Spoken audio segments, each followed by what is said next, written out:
Hey guys, thanks for joining me. Well, this is sure to be a fun experience. This is my very first live, and so I wanted to say thanks for showing up. I'm going to wait for a little bit until people get in the space.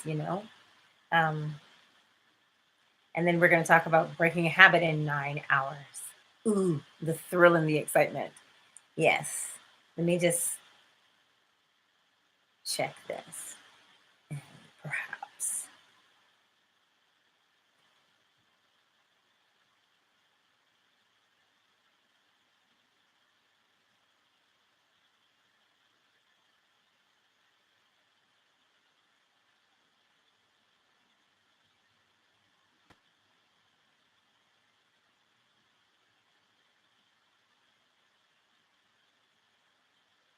Hey guys, just starting my live on YouTube.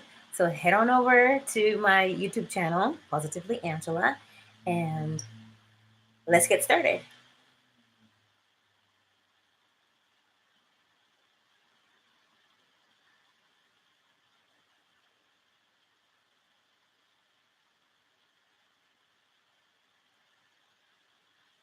There, we did that. Oh, look, there's one person. Hello. This is new for me, so you can bear with. You can just tell me who you are because this is new. I've never done it for me before, so do you have your pen and paper and your water handy? That's exactly what we're gonna need. Hello, Brenda. What a pleasure.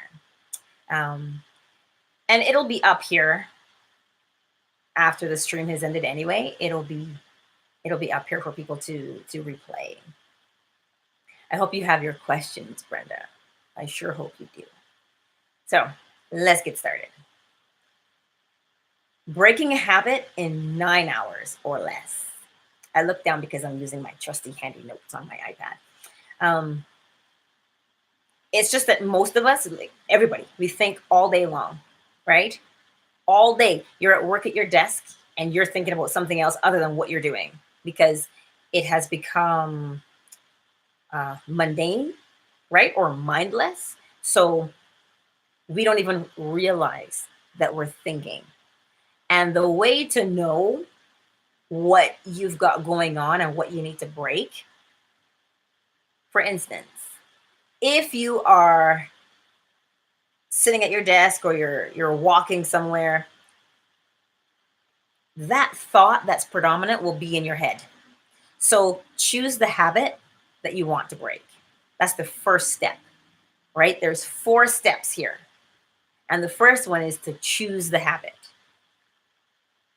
You've got to start somewhere, right? And when you choose a habit, what happens to you? You're giving it your attention. You're focused on it, and you're not going to concentrate. This is all stuff we've heard before. But the point is, the minute you give your attention to that habit, now what do you do? Right? Most of the time when we are thinking randomly, it's usually a thought that we've had for so long and it keeps swirling in our brains. And that kind of thought, because you've heard energy flows where attention goes. Well, the energy is there. The energy is there. So every time you think that particular thought or you do that particular action, it is fueled by the energy behind it. So choose the habit. I call them thoughts, but truthfully, they're habits because we're creatures of habit. That's what we do. You get into a habit of thinking a particular way. You get into a habit of doing a particular action. They're all habits and they're easy to break. Step 2, I tell you, it's step 2, okay? You watch yourself closely and redirect when you catch yourself doing the old habit. Here's a visual image for you. If you have a small baby, who's just learning how to crawl and they like to get into things because they're curious, right? You have 2 options. You can redirect the baby or you can get mad at the baby and yell at the baby. what are you going to do? Chances are the baby can't talk, and the baby is just learning its way around. So you are also learning your way around, right? I'm learning my way around. So you don't want to yell at yourself. You want to yell at the baby. So you literally pick the baby up and put the baby where you want it to be. Literally speaking. That's what redirection is. You don't speak. You just pick up the baby from the cords and move it to the toys. But here's the key. You have to catch the baby every time, because there's 4 steps, right? And if you do those 4 steps consistently, you will only have to do those 4 steps once. I'm fairly lazy, so I like to do it and get it done, right? So every single time your mind, and this is why you have to pay attention to what you are thinking about. Yeah, you might be at your desk doing data entry, but chances are you're not focused on data entry, because it's like typing. You know how to do it because you've been doing it for a long time. So when you find that your mind has just wandered, it's that small baby. Pick it up and put it where you want it to be. So if you want the baby to be focused on the task at hand, your data entry, then that's where you bring the baby back and you say, oh, this is where we are, right here. And I tell you, 7 times, 9 times, you do that, but you have to be consistent. If you allow the baby to touch what you don't want it to touch, you're going to have to start all over again. This is why you have to pay attention to what you're thinking and what you're doing. It may seem like really hard to do at first because, oh my God, I got to pay attention to what I'm thinking. I have so many thoughts in a day. We have millions of thoughts in a day. But that's why I like this method, because you're at work for all of those hours, right? And all those thoughts are running through your mind and building momentum. And this is why we can't break out of them, because we are not aware that we're doing it. So this step 1 is choosing the habit, and step 2 is being aware of when you're in it and redirecting yourself every single time. It should take you 9 times. What did I do with my thingy? This is what I did. Can you see that? Oh boy, can you see that?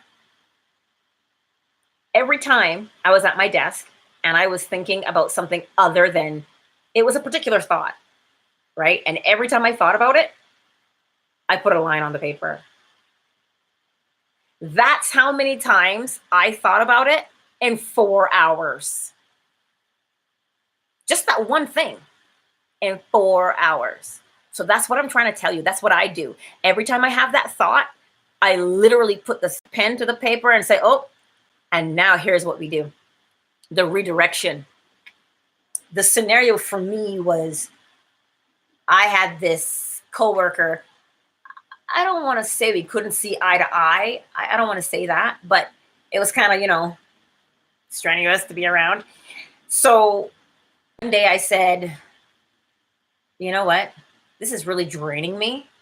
So I'm going to fix this. So I got my paper out, and every time I'm at my desk, and because I'm working, and every time I thought about her, I said, I put the stroke on the paper and I said, all my interactions with my coworkers are fun and pleasant, because that's true.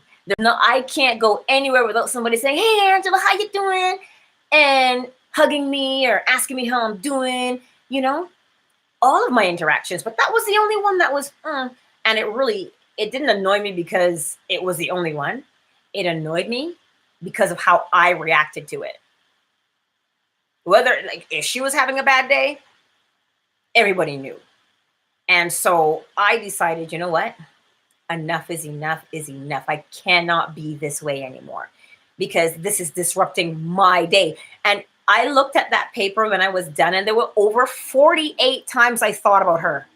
And for every time I thought about her, I had a lot of angst and frustration, right?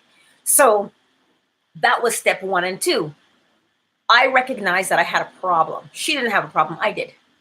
I had that habit of thinking about her and reacting to her in that particular way. So I said, okay, I want to change that. And what did I want to redirect it to? What did I want to redirect the baby to? Because in essence, we as human beings, the subconscious mind, we make decisions from a subconscious mind, and that mind is about 7 years old. So think about that. You're making grown-up decisions with the mind of a 7-year-old. And the reason why I also like this method is because, you know, people say do hypnosis or you do affirmations when you sleep. Yeah, you are awake more than you're asleep. You can't play affirmations in the car because sometimes they can be hypnotic. And you clearly can't be under hypnosis when you're at work. But if you are conscious of it, you make the decision for what you want to change and you redirect that thought or habit. Now, I've never smoked in my life. So we're going to try it with you guys because I know you guys think that is one of the hardest things to do. Apparently, according to science, it's easier to quit heroin than it is to quit smoking. But I say, I've never had to quit any of those things. I've never had to change those habits. But if you understand how the habit works, you see, we're creatures of habit. So, step 3. Oh, well, let's focus on you because you're here for a reason tonight. There's a thought that goes through your mind when you get the trigger to go, right? There's a thought that happens to it. And sometimes it's not even the thought. It's more of a, you've programmed yourself. Do you see what I'm saying? You have programmed yourself to go and do this. So you're going to have to unprogram yourself. And that's why I say, if you catch the baby before it touches what you don't want them to touch, and you replace it with, you know what? I make healthy decisions for my body and my life. Because you do.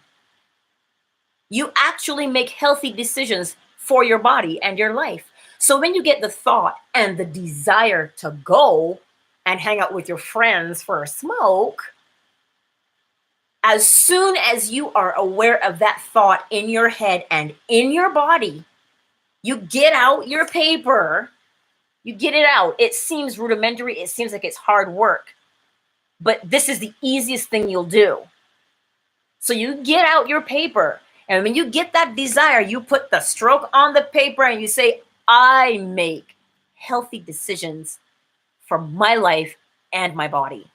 Because that's what it is. It's a healthy decision, right? So 9 times is how much you have to do it. As long as you catch the baby before the baby touches. Because if the baby touches, you got to start all over again, right? Does that make sense? Because that's step 3. Step 3 is being consistent with catching it.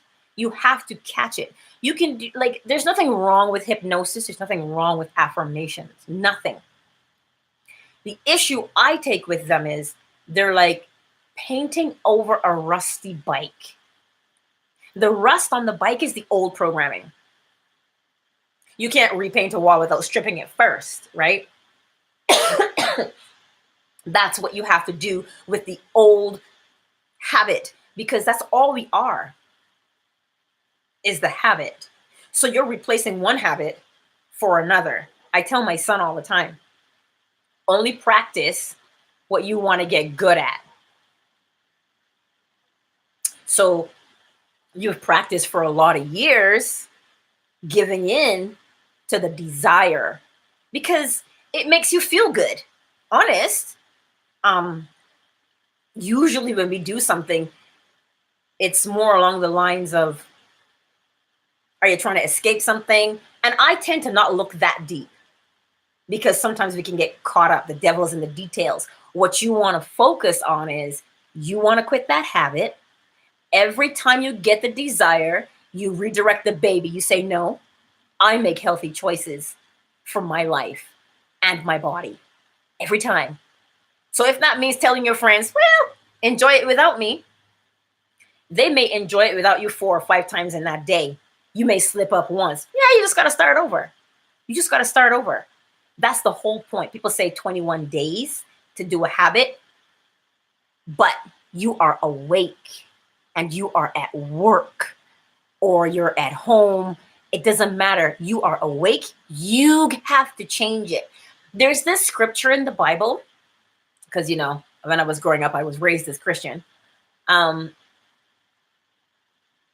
Paul says, when I was a child, I spake as a child. I understood as a child, but when I became a man, I put away childish things, right? Putting away childish things means you're awake. You are conscious. You now have the ability to look at yourself and say, oh, I'm thinking it again.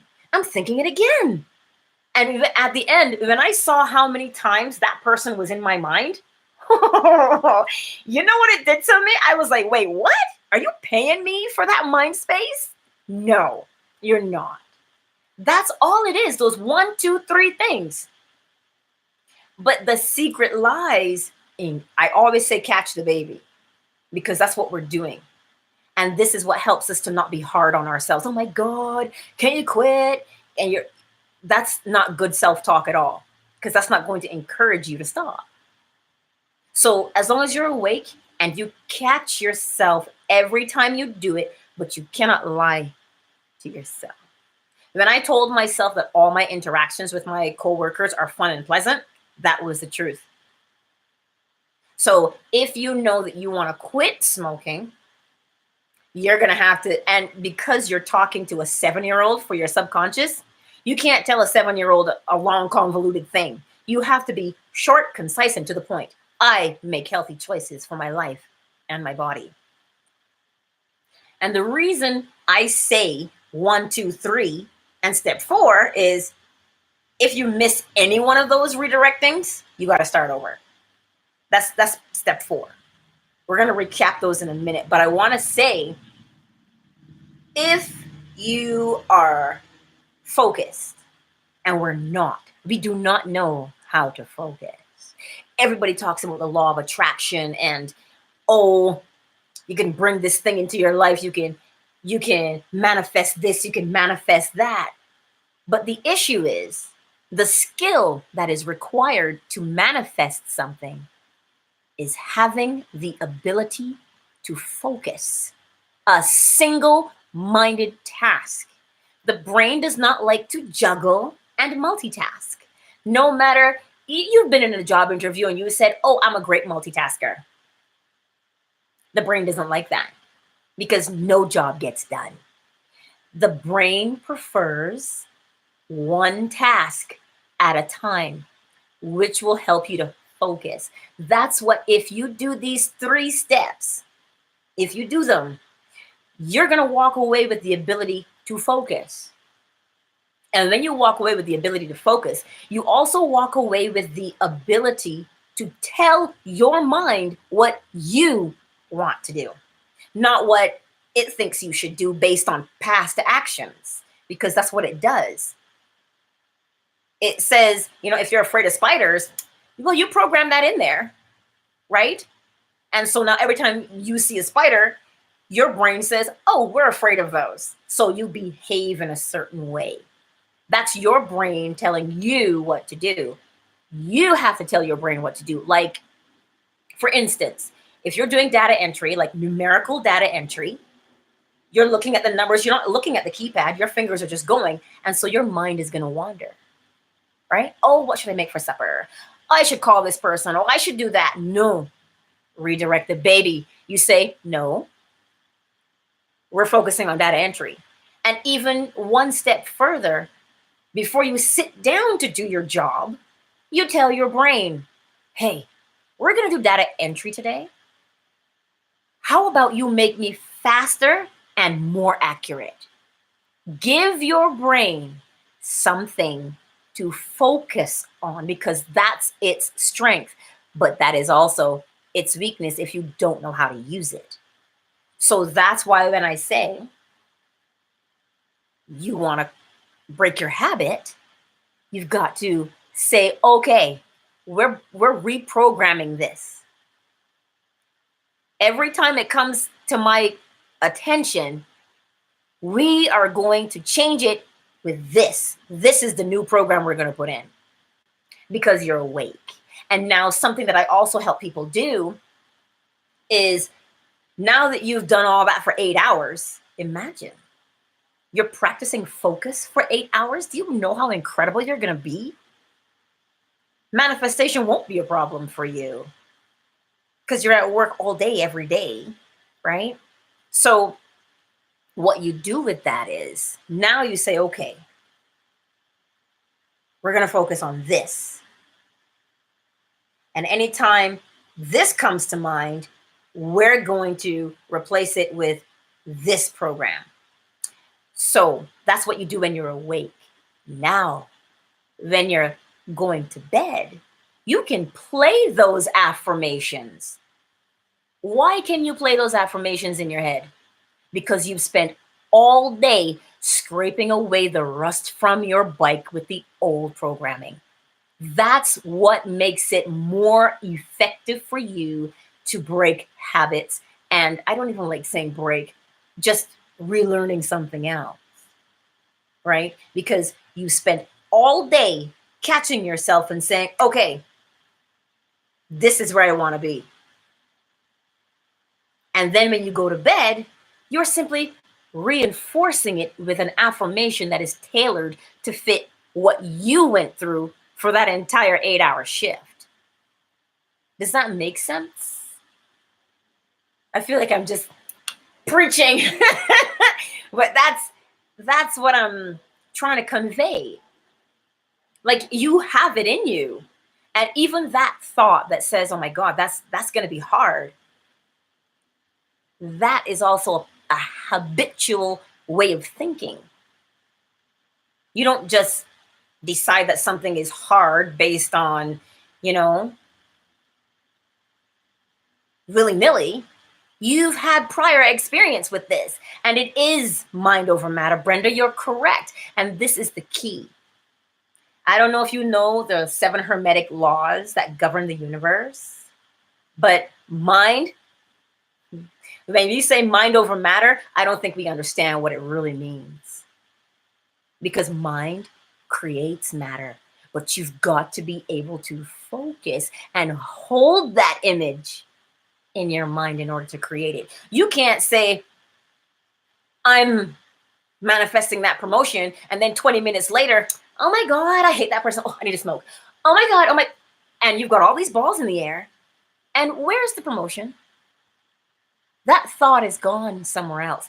There is no power in scattered thinking, but there is power in focused thinking. And that's where law number 1 of the universe, the all is mind. Everything starts here. If you want to see it out there, it doesn't show up out there. It shows up here, and everything you need to bring it into existence shows up. Nothing is really done with hands. Mind over matter, because mind creates matter. So if you want to be successful with quitting, then don't look at it as quitting. I am starting to take better care of myself. I'm starting to make better choices. I'm starting a new habit. I'm starting a new way of thinking. That's how you want to put those words, because quitting means, well, you got to let something go. And so if you feel like you're letting it go, you get the resistance, right? But you say, you know what? I want to start feeling healthier. I want to start experiencing better lung capacity. Then if you want to start that, you have to catch yourself before you put a cigarette in your mouth. You have to catch yourself before you get up from your chair to go get your cigarettes. You have to catch yourself before you do the action in order to redirect, right? because whatever feelings or emotions have been fueling you for a long time. And that's why, like, what did I say to my boy? Because he bites his nails. He's 10. And I said to him, well, how do you feel when you bite your nails? It's irrelevant how he feels. He's programmed himself so that every time he used to put his hands in his mouth, his body would say, oh, this feeling goes along with this action. So feelings trigger an action. I don't know if that makes sense, but it does to me. Feelings trigger an action. It's called cause and effect. That's a law that governs the universe as well. We can't escape cause and effect. No. So I tell him all the time, what effect do you want? Then that's the cause you have to be in order to have the effect. And I always use the analogy, you can't plant corn and get peas, Brenda. If you want corn, you have to plant corn. The seeds of corn are the cause of your corn plants, which is the effect. So in order for you to quit, you got to make that decision. And I always say, be gentle with yourself, because you're not going to yell at the baby, because the baby doesn't understand. It just makes the baby upset. And because the baby's upset, it will continue to go towards what you're trying to redirect it from. So, what are those 4 things we're going to do? We are going to choose the habit you want to replace. And not only just choose what you want to replace, what are you going to replace it with? The universe doesn't like holes or voids. It seeks to always fill, to create balance. So if you have something empty, it's heavy on the other side. So to create balance, if you're going to get rid of something, bring something in. Make sense? So choose the habit you want to break or replace, and choose what you want to replace it with. Number 2, watch yourself. You are the best movie there is. Everybody's always talking about, oh, I got some tea for you. No, you're your own tea, okay? So you watch yourself and redirect yourself every single time. If you miss one time, you have to start over, Brenda. That's no fun, okay? Right? And then step 3, repeat it consistently. And it should only take you 9 times. That's why I say 9 hours, because that's usually how long you're at work, right? And then number 4, if you miss redirecting, you got to start over. You see, it's mind over matter, but having the ability to focus, where if you hear something, unless it's the fire alarm, that's what should draw your attention from what you are doing. You have to have a single-minded focus. If your single-minded focus is to quit, then you cannot be distracted, because then you take power away from it. I trust that made sense. Like I said, I've never had to quit smoking, but I have been working on quitting the way I think about things, because I've spent a whole lifetime thinking one way,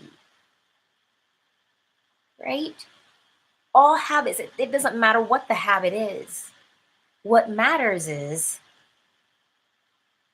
you want to replace it to get some peace. Do you have any questions for me, Miss Brenda?